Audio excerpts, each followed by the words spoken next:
mañana con 31 minutos. Entiendo que ya está con nosotros nuestro primer invitado, don Walter Spurrier Vaquerizo, a quien le damos la bienvenida.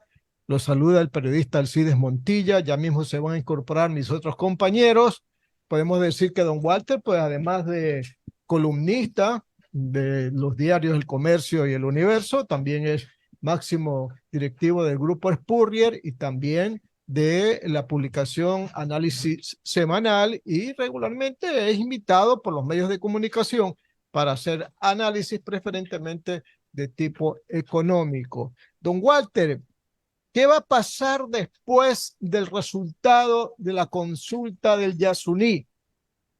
Los ecuatorianos, aunque aparentemente apretada el resultado, dijo que se tenía que mantener el petróleo del bloque 43, y ahí viene el problema. ¿Sobre el subsuelo o debajo del subsuelo? Allá hay un primer problema que hacer, pero yo le preguntaría más bien en cuanto a la reserva que tiene este bloque y el Yasuní en general, porque muchos hablan de que no vamos a perder solamente 55,000 barriles, sino que muchísimos más. ¿Cuál es la realidad, don Walter? Buenos días. Buenos días, Alcides. Gracias por esa presentación. El punto es que lo que aprobó consulta el pueblo algo que realmente es una propuesta de la Corte Constitucional, porque ellos escogieron resucitar una consulta negada 10 años antes por una Corte un poco más equilibrada que teníamos entonces. Es la segunda etapa, es el segundo round de la pelea de box que tiene la Corte Constitucional contra la producción petrolera del país. Porque ya anteriormente había prohibido la perforación de 7 de los nuevos pozos que se iban a poner en el campo Ispingo, que es el único de los campos del ITT que tiene que explotarse desde dentro del parque. Y antes que haga eso, o sea, estamos hablando tipo 2016, después de que 2016, 2017, después de que Petroecuador estuvo explorando el campo Ispingo y todo el bloque IDT, Petroecuador dijo en aquel entonces que la producción podía llegar a 300,000 barriles diarios. Ahora, no es que haya una certeza de eso, porque una cosa es explorar haciendo sísmica, etcétera. Otra cosa es la realidad una vez que uno hace los pozos. O sea que ese era el mejor estimado que tenía Petroecuador en aquel entonces, sin ser una certeza que habría 300,000 barriles diarios. Pero eso es lo que se pierde.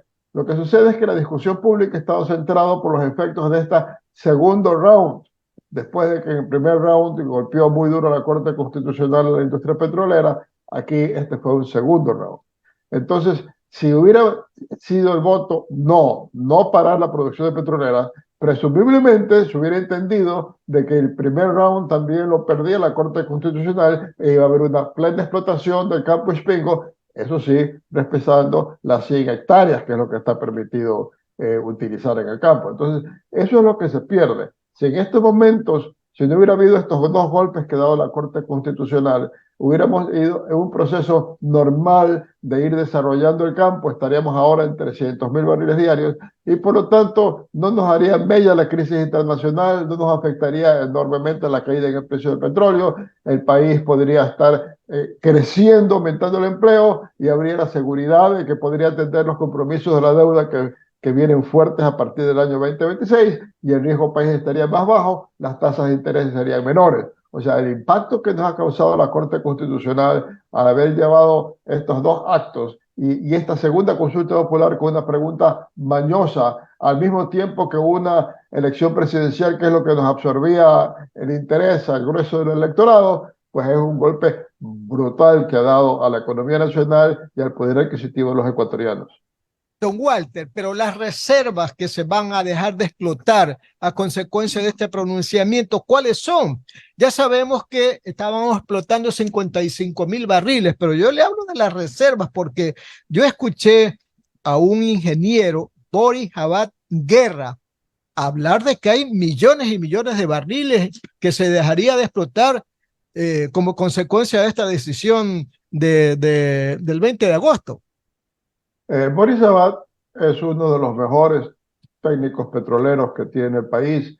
Ha manejado alguna empresa petrolera relativamente pequeña, es un estudioso, ahora es un consultor internacional. Y las reservas, lo que pasa con el tema de las reservas Alcides es de que hay que ver de qué estamos hablando, porque hay varias categorías de reservas.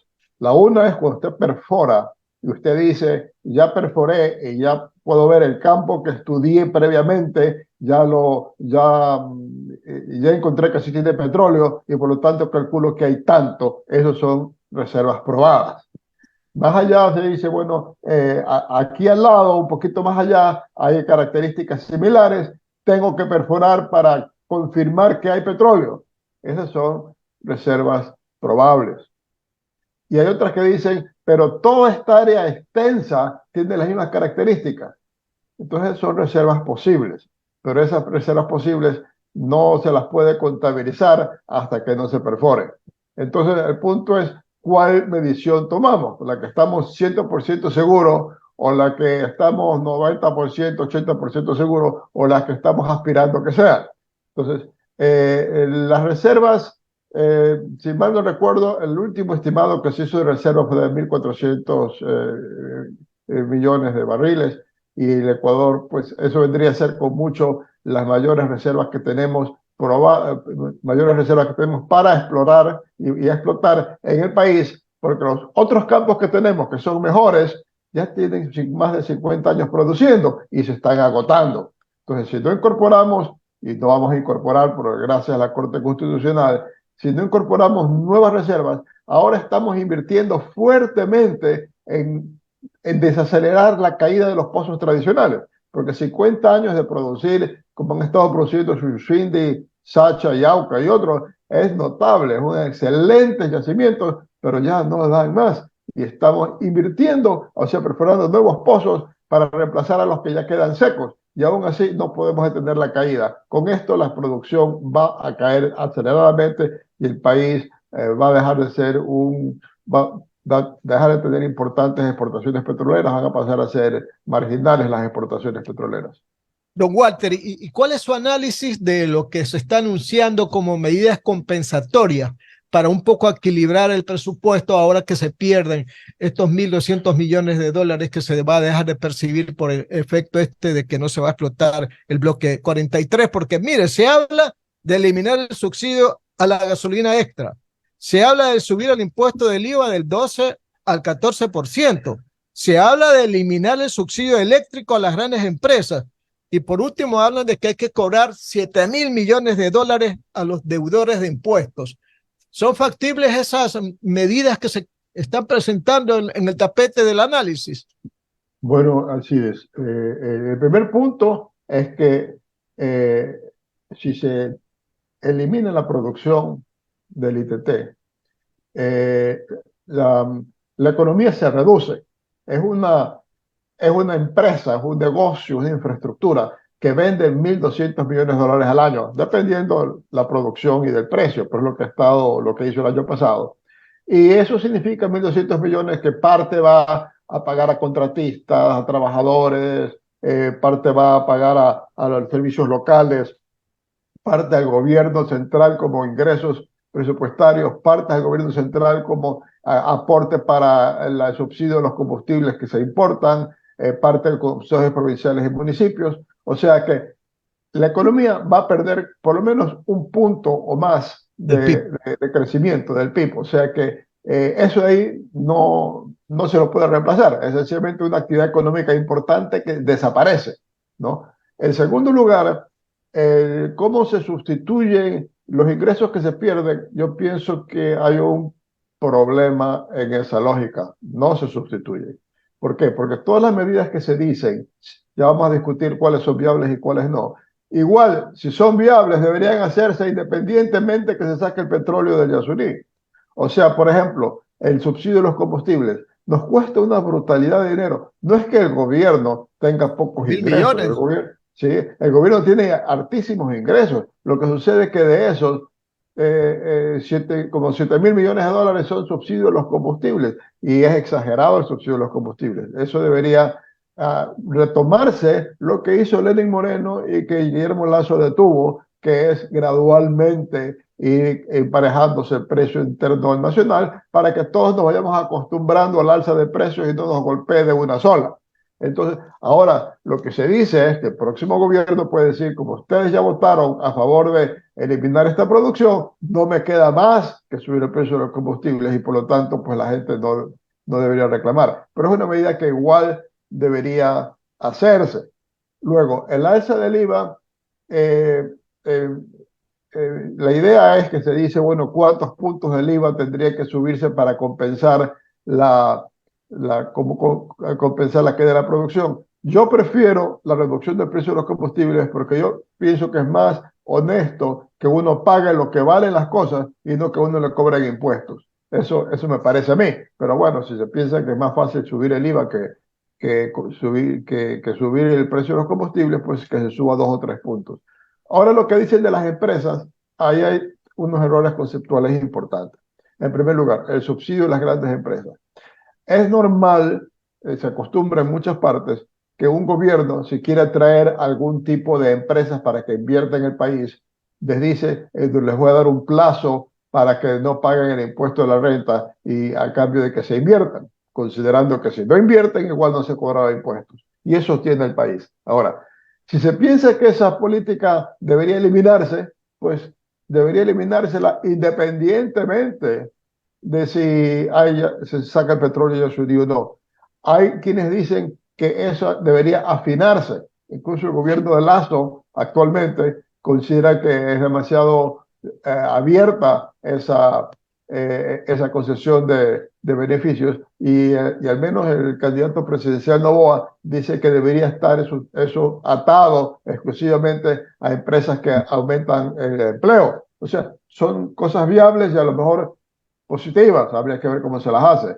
El asunto de cobrarle a los deudores del SRI, ahí hay un error conceptual, hay dos errores conceptuales importantes. En primer lugar, ¿qué le parece si el día de mañana el SRI nos dice, usted debe 10.000 dólares de impuestos y pague y no tiene derecho a protestar? Y yo digo, ¿de dónde tengo que pagar 10.000 dólares más de impuestos de la renta? Yo he hecho bien mi declaración, tengo derecho a protestar. Obvio. Entonces, cuando ellos ya dicen dinero que se le debe de los deudores, es lo que el SRI presume que es deudores. Y el contribuyente tiene derecho a reclamar, pues si es que piensa que no es justo. Si es justo, pues uno se queda callado, o si uno dice, me va a costar el abogado, uno lo paga, pero también no puede cobrarse un impuesto que presume el SRI si no tiene derecho el contribuyente a protestar. Y luego cuando dicen el otro, es el que el SRI habla de un concepto que existe entre los tributaristas, que es digamos, tributos que no se han cobrado, tributos que se dejan de cobrar, gasto tributario lo llaman. Pero eso es cuando hay exenciones al pago de impuestos. Pero un ejemplo, el IVA. El IVA no se aplica a los productos de la canasta básica. Entonces, una solución sería el IVA se aplica a los productos de la canasta básica.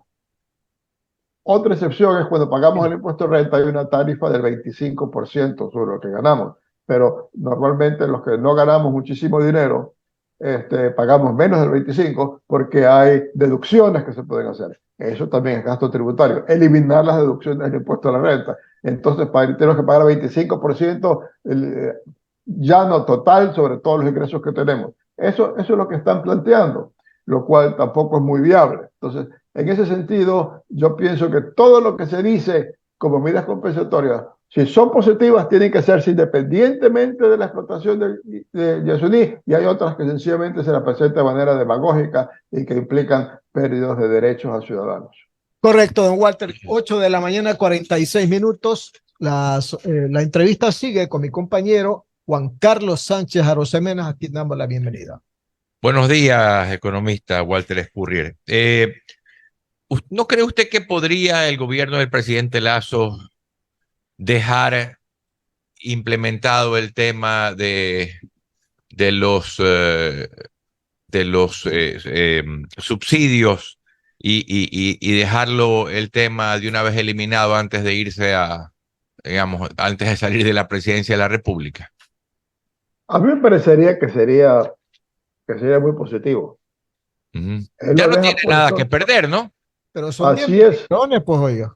¿Ah? O sea, Son si, 10 millones de subsidios que se pagan, pues, don Walter.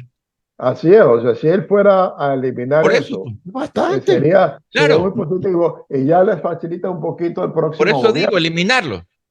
Así es. Yo pienso que sería de hacerlo. A lo mejor lo está pensando hacer y hacerlo hacia el último momento, porque decisiones que ha tomado, por ejemplo, cuando dice el gobierno de Guillermo Lasso, cuando Guillermo Lasso desdice a su ministro de Energía y dice que sí se va a acatar lo de la decisión de la Consulta Popular, pero eso le toca al próximo gobierno. Este gobierno va a hacer un plan de cómo aplicarlo, pero este gobierno no va a bajar la producción. Claro, ¿Ya? Lo mismo en este caso puede ser algo similar y dice, aquí pongo esto, y si no le gusta, o si Leonidas dice hace demasiado escándalo, eh, quítelo, pero yo lo dejo y lo puede estar haciendo, digamos, justo después de las elecciones para que no sea un factor en las elecciones. Haga justo claro. después de las elecciones y ahí el próximo gobierno verá qué dice, pero ya tampoco lo pone el próximo gobierno en el asunto que si se sube el combustible antes de las elecciones, tiene que decir, no, no, yo lo voy a bajar de nuevo, lo voy a eliminar, regreso a los precios anteriores para no perder votos. Entonces lo podría hacer una vez que haya un presidente electo. Yo pienso que sería un buen regalo que le dejaría el gobierno al próximo, a su sucesor. No, y un beneficio al país, pues, economista. Así es un beneficio importante que haría. Y ahora la situación del subsidio se ha vuelto más complicada, porque con lo que el gobierno eliminó el precio preferencial para las camaroneras, Ujú. excepto las muy pequeñas. Entonces hay camaroneras, sobre todo medianas, que están comprando diésel automotor, ¿no? Claro, Incluso me es dicen que correcto. alguna camaronera incluso se ha comprado su propia estación de servicio de gasolina, digamos. Eh, para- entonces se ha vuelto más caótica la cosa. La diferencia entre las unas empresas camaroneras que cumplen con la ley y pagan el precio más alto y las otras que están poniéndole, que están tanqueando su camaronera, digamos, ¿no? Entonces, se ha vuelto extremadamente complicado y hay que ponerle ya un freno a esto. El país no puede tener una situación tan irregular con el precio de los combustibles. Además, economista Spurrier, que hay otro tema, y es el tema de la importación de los derivados de petróleo que nos toca hacer permanentemente. Entonces, eso también tiene una incidencia tremenda digamos, en el presupuesto general del Estado. Sí, porque además hay un asunto, Juan Carlos, y es que por motivos, se han dado muchas razones para esto, habría que ver cuál es la realidad. El hecho es que los combustibles que importamos han subido de precio mucho más que el petróleo, o cuando baja el petróleo, los combustibles han bajado más lentamente. Entonces, como que para importar el diésel y gasolina que importamos, para importar un galón, como que tenemos que exportar 1,8 de crudo, es una Ajá, diferencia bárbaro. Y adicionalmente, ahora desde que tuvimos el problema de la pandemia en el año 2000, por A, B o C motivo, el transporte internacional marítimo no ha estado funcionando muy bien. Y ahora es por así el es. asunto que dice que el Niño, la sequía en Panamá, está trabando el paso de buques y por lo tanto hay escasez de combustibles en el Ecuador que está afectando sobre todo a Cuenca y el Austro. Entonces, aquí hay otra cuestión que está pendiente, que dejó Lenín Moreno y que este gobierno no ha actuado al respecto, y es que hay una propuesta de dos de las principales compañías refinadoras del mundo para montar una planta de alta conversión en Esmeraldas para recibir todo el búnker en grandes cantidades. Esta planta produce búnker, no es muy eficiente para manejar el crudo que tenemos, refinarlo, producir crudo, producir combustibles de alta calidad y cobrarle un valor al gobierno por ese servicio. Y Ujú. ese valor, evidentemente, para que se firme el contrato, tiene que ser menor de lo que pierde el gobierno vendiendo crudo y comprando combustible. Y Claro. toda la inversión sería privada. Entonces, no digo yo que la propuesta, yo no he estudiado la propuesta, no sabría si tiene cláusulas inconvenientes, pero está en el tapete y se las puede negociar y se puede llevar un concurso rápido para ver si alguien más propone algo similar y tener esa inversión, que al momento que se hace esa inversión es un primer estímulo en la economía para que cuando esté funcionando esa planta, el país ya no tenga que importar combustibles, pueda procesar sus propios crudos, no tendría estos búnker que venden casi regalado, venden muy barato, y el país tendría mayor, ahí sí tendría un poco más de soberanía porque no necesita de importar combustibles, que siempre es un problema en el mundo porque pueden, por guerras, etcétera, producirse situaciones en que no haya combustible y el país se paraliza, como está sucediendo ahora parcialmente, sobre todo en el austro del país. Otra vez un gran signo de interrogación de por qué este gobierno no ha considerado eso, créame. 8 de la mañana, 52 minutos. Continuamos dialogando con el economista Walter Spurrier Baquerizo. Las preguntas de nuestra compañera Noemí Ceballos. Buenos días, economista. Un gusto tenerlo hoy día como invitado. Volviendo al tema el tema de los impuestos, ¿no? Sabemos de que la recaudación tributaria se ha convertido en un eje principal de ingresos para el Estado. Varias de las propuestas que se escuchan de los candidatos que están a la presidencia es, por un lado, incluso rebajar la tarifa del impuesto a la renta al 22%, es decir, hoy estamos en el 25%, una rebaja de 3 puntos, y en algún video que circulaba en redes sociales, incluso se hablaba sobre un incremento de tarifa de impuesto de renta de personas naturales y de generar incentivos para inversiones, como usted lo mencionó hace un momento.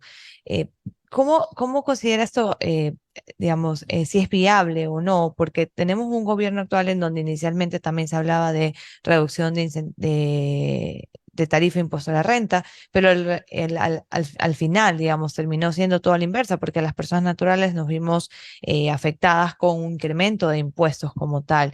¿Ve que esto sea viable, posible, teniendo en cuenta las cifras actuales del presupuesto y la generación de ingresos para poder conseguir esos resultados?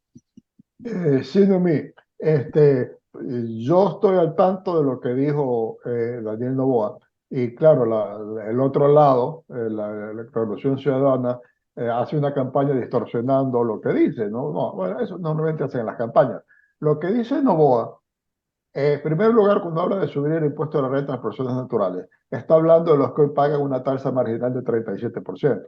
O sea, no está hablando ni de usted ni de mí, está hablando de personas que ganan bastante dinero. Y el motivo es que él dice, es porque esas personas que ganan bastante dinero tienen empresas, tienen negocios, si no, ¿quién va o son gerentes de empresas muy grandes, pero en todo caso tienen inversiones. Entonces lo que le dice es, si yo les subo a ellos y les bajo a las empresas, entonces los estoy motivando a dejar la plata en las empresas y no gastársela. Y si ya dejan la plata en las empresas, va a haber más empleo. O sea, conceptualmente es correcto. Lo que sucede es que no creo que sea una propuesta abierta totalmente a todo tipo de empresas. Probablemente va a decir a las empresas que se comprometan a incrementar el empleo o algo por el estilo. Conceptualmente está correcto. Qué es lo que implica o cómo se lo aplica, habrá que verlo porque está a nivel de presentación en campaña, pero demuestra que esa candidatura está dándole la vuelta a cómo incentivar la mayor inversión para que haya más empleo. Por el caso de la Revolución Ciudadana, Andrés Arauz ha hablado de subir el impuesto a la salida al 26, 27%. Eso significa que todo lo que se importe o todo el dinero que se venda afuera o lo que uno puede gastar afuera, si va de viaje, va a terminar pagando como 27% en lugar del 5% que puso anteriormente el gobierno de Rafael Correa y de que ha estado bajando y va a terminar siendo 2% el próximo año.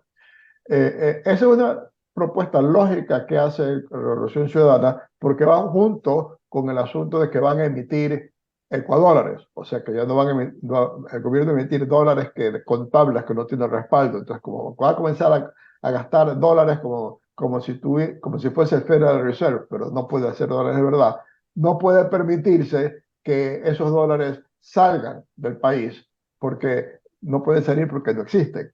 Entonces tiene que cerrar al país como una olla de presión en la cual todo ese dinero, todos esos dólares se queden adentro y que las consecuencias de esa emisión, porque el déficit lo manejarían así, haciendo esa emisión, las consecuencias de esa emisión sería inflación y depreciación de nuestros dólares en relación con el dólar internacional. O sea, está vinculado con el hecho que nosotros dejaríamos de tener dólares de verdad y pasaríamos a tener ecuadólares. Entonces, por eso esa propuesta de subir tan desmedidamente el impuesto a la salida de divisas. Entonces, esas son las principales propuestas tributarias de los dos candidatos finalistas para ser próximo presidente de la República. Claro, ese es un punto importante porque el impuesto a la salida de divisas dentro de la recaudación es uno de los cuatro principales tributos que aportas. Tenemos el impuesto de la renta, el IVA, el ISD y el ICE, si no estoy equivocada, es el siguiente. Y de hecho el ISD ha venido ya bajando, como usted lo indicaba, hasta una tarifa del 5% y al 1 de enero va a ser del 2%. Con lo cual también es un número importante a considerar para el próximo gobierno, o sea que sea del lado de Revolución Ciudadana o de ADN, porque será una disminución, digamos, para el presupuesto. Pero hablando sobre el tema de los ecuadólares, o sea, ¿qué opina al respecto usted como economista? O sea, ¿ve viable que esa sea una propuesta de dejar la dolarización y emitir una moneda que solamente pudiéramos utilizar acá y que adicional estaría atada a inflación y a un impuesto a la salida de divisas excesivamente alto? Es un impuesto que afecta directamente a las compañías importadoras, sobre todo. Eh, Bueno, todo lo que consumimos que tenga componente externo sería más caro. Sería realmente una confiscación de nuestros fondos. O sea, si hubiera una desdolarización formal en que digan a partir de mañana el gobierno va a pagar en nuevos sucres, pero ustedes se quedan con los dólares que ya tienen. Lo que pasa es que de ahora en adelante sus salarios van a ser en nuevos sucres, sus contratos se van a contratar en nuevos sucres, sus créditos se van a contratar en nuevos sucres o algo por el estilo. Bueno, ahí por lo menos sería muy transparente, pero aquí esencialmente nuestros dólares los van a convertir en un crédito virtual, un vale virtual, de que no tiene uso más que internamente, como como si fuésemos un casino, donde usted en el casino puede usar las fichas del casino, solo que en el casino cuando sale del casino se las cambian por dólares, pero aquí no nos cambiarían por dólares. Si salimos del Ecuador, nos quedamos con esas fichas de casino que no sirven para nada. Entonces, en ese sentido, es quitarle los dólares a la población. Como dice Andrés Arauz, es inconveniente que circulen billetes en el país, es ineficiente. Nos quieren quitar los dólares por ineficiencia y se los queda el gobierno central y los ciudadanos nos quedamos sin dólares, sino con estos vales. A mí me parece que es atentar contra el bienestar de los ecuatorianos y contra nuestros derechos, de que hemos trabajado, hemos ganado dólares, hemos ganado el derecho a tener un sueldo en dólares, una pensión en dólares, y nos las quieren quitar. Eso, lo que pasa es que se lo presenta de maneras tan complicadas, que decir que tomamos dólares del central y no se lo habla descarnadamente como es, que para el grueso electorado no entiende las consecuencias de eso. Pero la verdad es una incautación de nuestros ahorros y degradación de nuestros salarios y pensiones. 9 de la mañana, 9 de la mañana, continuamos aquí en Radio Atalaya en el programa Punto de Vista con don Walter Spurrier Bakery. Oiga, estamos saboreando también un delicioso café conquistador, por si acaso, ¿no verdad? Usted se está tomando Yo ya su llevo la primera. taza, estimado abogado Hugo Fabricio Landívar Orellana, quien sigue la entrevista con don Walter. Muchas gracias, así es. Buenos días, economista. El día de ayer en redes sociales, en la red social X, leí muchos comentarios acerca de que obviamente la consulta, primero que la pregunta estuvo para mí mal hecha, pero se refería al subsuelo indefinidamente e indicaban varios analistas incluso que el petróleo se encuentra ahí, pero ahí la pregunta decía bajo el subsuelo. ¿Podría usted explicarlo un poco más para nuestros oyentes? Sí, bueno, no solo es mañoso, sino pésimamente hecha, ¿no? Antes que eso, voy a decir, por ejemplo, se habla del ITT y de Yasuní. Son dos cosas distintas, ¿no? Yasuní es un parque y el ITT es un bloque que tiene, que el ITT son los campos petroleros y ambos están en un bloque que se llama bloque 43.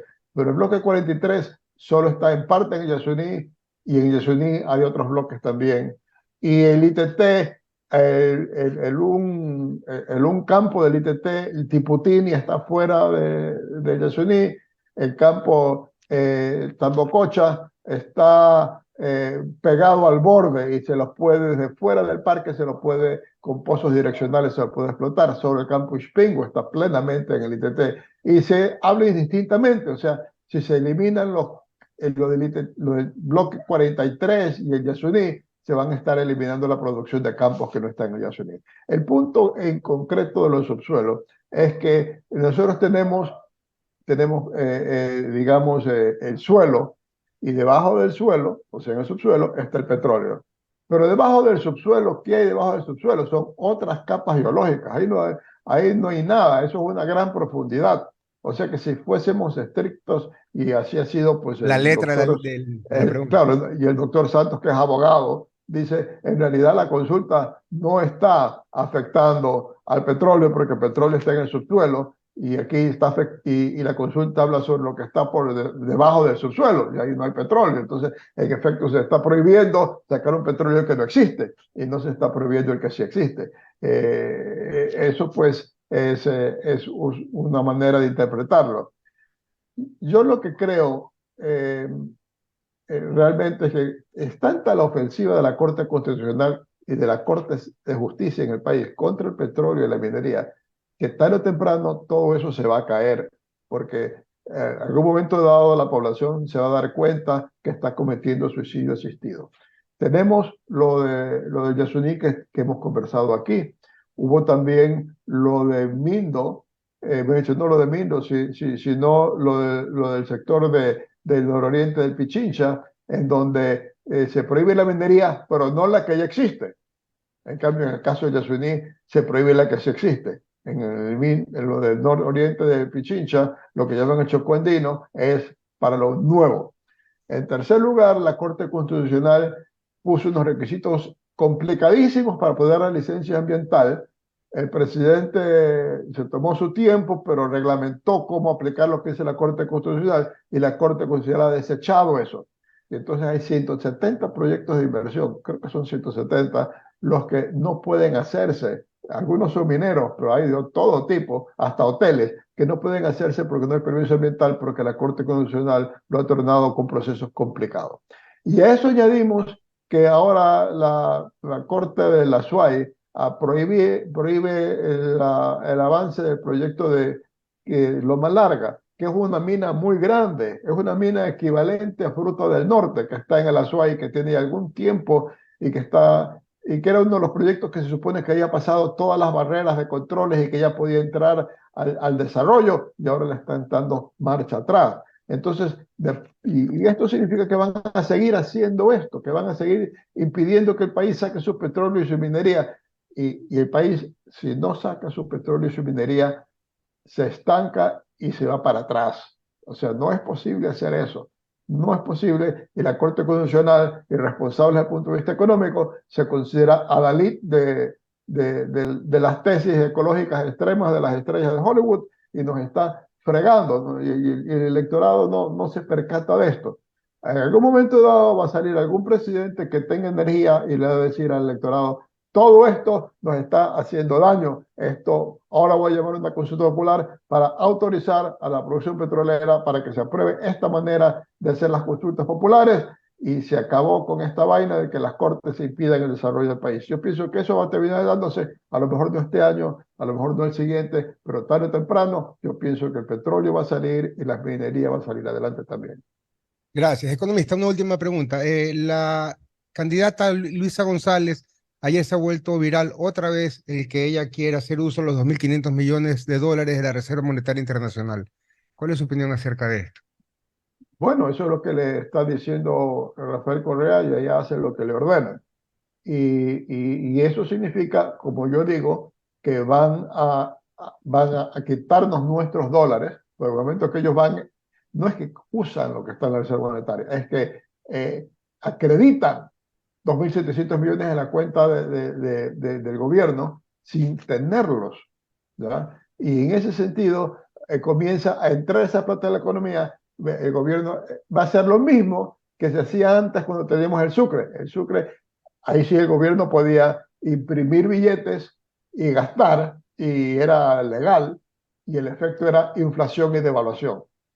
Ahora el efecto sería que comienza a desaparecer los dólares reales, porque no hay dólares reales para cumplir con todos los compromisos de importaciones y pagos al exterior que tendría el país con esa expansión. Y entonces, para evitar ese efecto, cierran la economía y nos quitan nuestros dólares, nos quitan el derecho a poder usar nuestros dólares, al tener dólares con valor internacional, sino únicamente tener unos vales que supuestamente son dólares, pero solo sirven para compras locales. Entonces, y luego, además, que se devaluaría. El momento que usted va a un almacén y dice, voy a pagarle con dólares billetes, con dólares de verdad, tendrá un precio. Y si dice, voy a hacerle este giro porque la única manera que puedo usar la cuenta en mi cuenta es vía transferencia, le van a decir, ese es un precio más alto, porque ese no es un dólar de verdad. Entonces, es una confiscación de los fondos de los ciudadanos, es lo que están proponiendo, pero lo disfrazan de tomar dinero que no se está usando y no hay tal cosa. Las 9 de la mañana con 8 minutos, continuamos esta entrevista con el economista Walter Spurrier. Permítame una pregunta última, don Walter. La Corte Constitucional acaba de ordenar la publicación en el registro oficial del acuerdo tratado de libre comercio con China.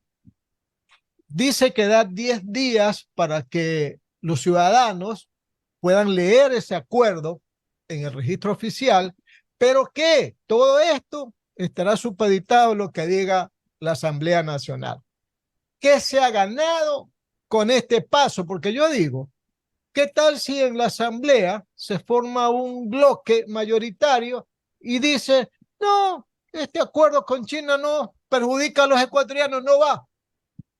Y nos quedamos sin tratado comercial con China, sabiendo pues que China nos está comprando cualquier cantidad de millones de dólares en camarón, por ejemplo, ¿no? Bueno, lo que sucede es que el acuerdo con China no es un acuerdo de una gran profundidad. O sea, no es un acuerdo que tiene un apartado para inversiones.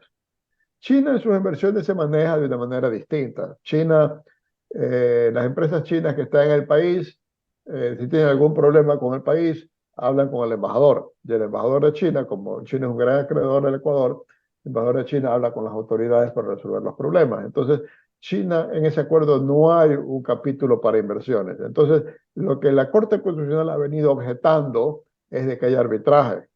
Entonces, como eso no existe en el acuerdo con China, la Corte pues, Constitucional no está poniendo una objeción. Entonces, ahora le toca a la Asamblea. Lo otro, el siguiente punto es que todo acuerdo comercial tiene que aprobarlo la Asamblea. Siempre ha sido así y por lo tanto no es algo nuevo. Y yo veo muy difícil que la Corte Constitucional, que he dicho que la Asamblea no apruebe el acuerdo, no ratifique el acuerdo, porque en primer lugar, el bloque más grande va a ser el bloque correísta y la China financió mucho al gobierno de Rafael Correa. Y los otros bloques son bloques vinculados con o más amigables a la empresa privada, qué sé yo, si es un gobierno de Noboa, Noboa es un exportador, Noboa está a favor de los acuerdos comerciales, más bien Correa no está a favor de los gobiernos, o sea, lo que le han dicho Rafael Correa a Luisa González es que diga que solo acuerdos comerciales que tengan que ver con el buen vivir, una cuestión así. Pero si es Noboa, pues él está a favor de los acuerdos comerciales. Mientras más sitios se puedan vender camarón, banano, cacao, flores, mejor. Entonces, yo no veo mayor dificultad en ese caso. Tendría que ser bloqueado por Alianza País, o sea, mejor dicho, por Revolución Ciudadana. Y claro, el acuerdo va en contra de lo que Correa le ha dicho a Luisa que diga, pero pero igual no creo que Correa esté dispuesto a entrar en conflicto con China. Entonces yo sí pienso que eso va a terminar siendo ratificado. Se me queda una pregunta para usted, don Walter. ¿Qué vino a hacer Pablo Iglesias al Ecuador? A que le paguen por asesoría, porque Pablo Iglesias y su grupo ha vivido de lo que Venezuela, Ecuador y Bolivia les han pagado por haber diseñado este esquema mediante el cual gobiernos elegidos popularmente se quedan con poderes dictatoriales. Y el profesor de Pablo Iglesias, Viciano, fue el que hizo la Constitución de Montecristi, y este ha sido el principal operativo. Ahora, en España han tenido un revés muy importante Podemos, luego de haber estado muy encumbrado y tener la segunda vicepresidencia en el gobierno en coalición con el Partido Socialista en España. Ahora el partido está en quiebra y perdió las elecciones por el municipio, por la Comunidad de Madrid.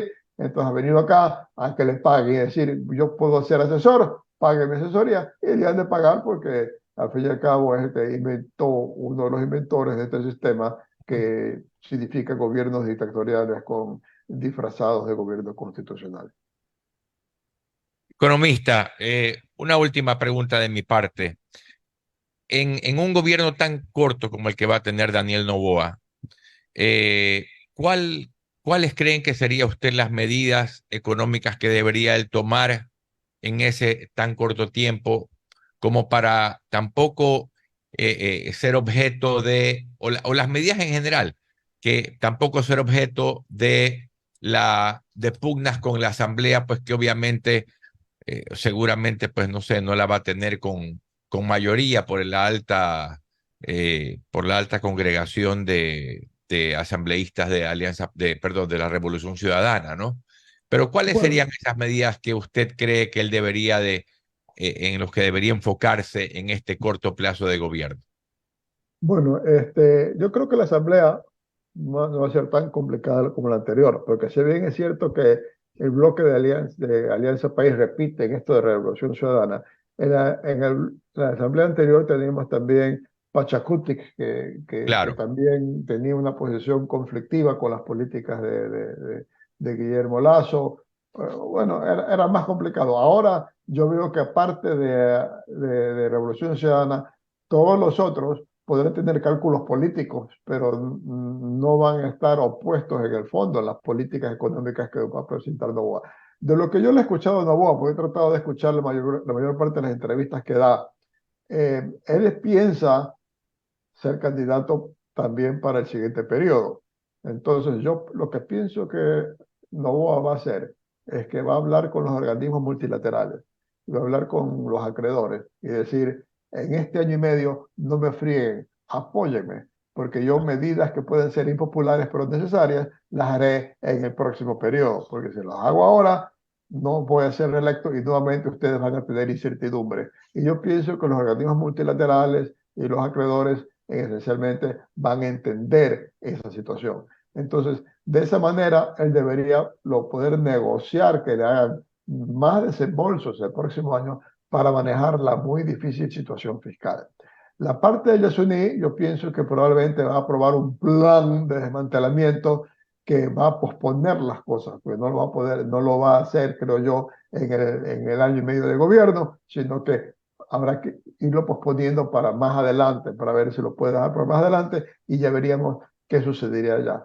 Porque entonces, en ese sentido, yo creo que que va a tratar de manejar la situación fiscal para no tomar medidas impopulares. Pero si no tiene el apoyo internacional, va a tener dificultades en pagar las cuentas y va a haber muchos atrasos y la economía se va a ver muy golpeada porque va a recibir una situación muy compleja, con una producción petrolera en tendencia a la baja, con precios del petróleo que hasta que no se recupere la economía china no va a repuntar y por lo tanto con ingresos tributarios también bastante estancados por los que la economía no crece y con que se le están viniendo vencimientos más importantes de la deuda externa por el alza en las tasas de interés.